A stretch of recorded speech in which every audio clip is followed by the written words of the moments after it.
If you are out looking at property right now, this video is for you. Most likely you're going to be in a multiple offer situation, and I'm going to give you some great tips on how to win that house.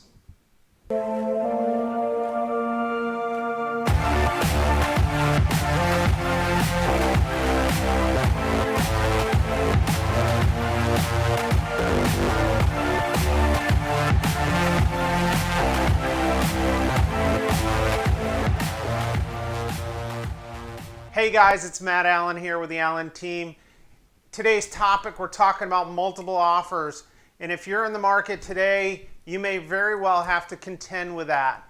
I'm going to talk today about some great strategies to take in order to win that multiple offer situation. Now, I'm not going to tell you everything because some of my secrets I save only for my customers, but I'm going to give you some of the top ones that have worked for me in the past. All right, guys, come closer. I'm going to share number one way to win at a multiple offer. Are you ready? You need to make your offer as simple as possible.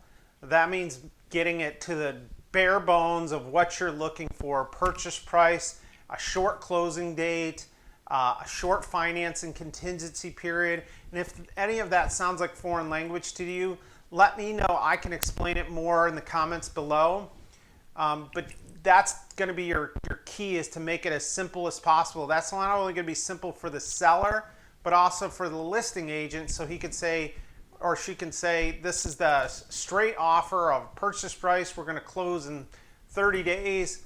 We're going to take 7 days for an inspection. So make it very simple. So your financing is going to play a big part in what decision the seller makes. Some of that's out of your control. If you've got a cash buyer or you're a cash buyer, that is going to automatically put you to the top of all the multiple offers out there. However, if you are financing, there are some strategies you can do to make your offer stronger than others. One of which is to try to put down a little more down payment, a deposit, escrow deposit, we call it here in Central Florida. Jump that up a little bit if you're able to. That goes a long way to say, yes, I'm serious about buying this property. I'm going to put down a significant amount of money, and that's going to show the seller that you are ready to go.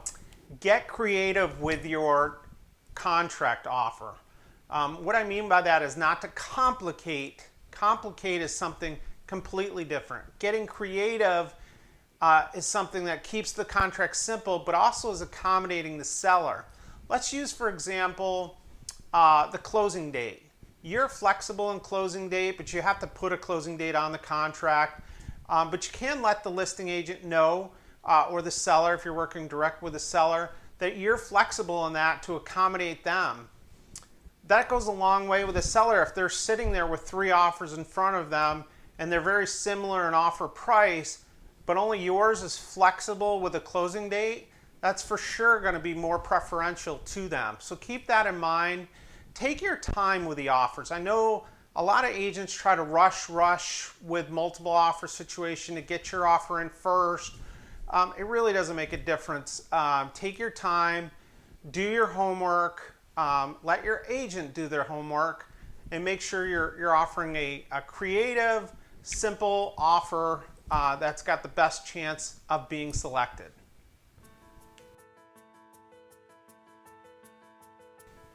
I know agents like to put in escalation clauses, and I'm not going to talk too much about that. That's a fairly standard thing for most agents to do. An escalation clause is just simply going to say, we'll beat the highest offer by $1,000 or $2,000, and you can put that into your contract. I've used it multiple times. Sometimes it works, sometimes it just confuses the seller. But I'll mention it here because it is something that you can use in your toolkit to try to win or prevail at that offer. The next thing you want to do is have your agent start building rapport with the listing agent. That doesn't mean hound the listing agent. It means building a rapport with them, calling, just get a feel for who the seller is, give some information about the buyer, really build a genuine that you're on their side, want to work with them, excited to work with them. That goes a long way with listing agents.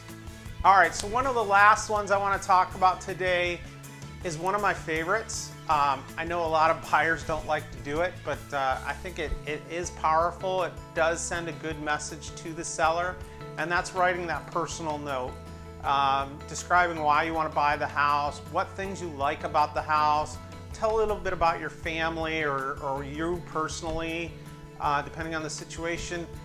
Give them an idea who you are. Now, sometimes that doesn't make a difference.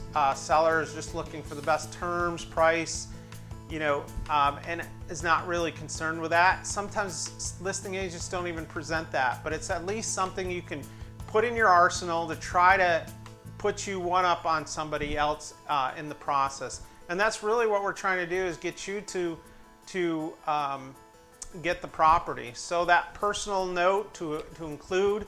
Your agent can also write a note saying how much they're looking forward to working with the listing agent, and really make it a positive experience when they're sending over that offer. All right, so those are some quick tips for you.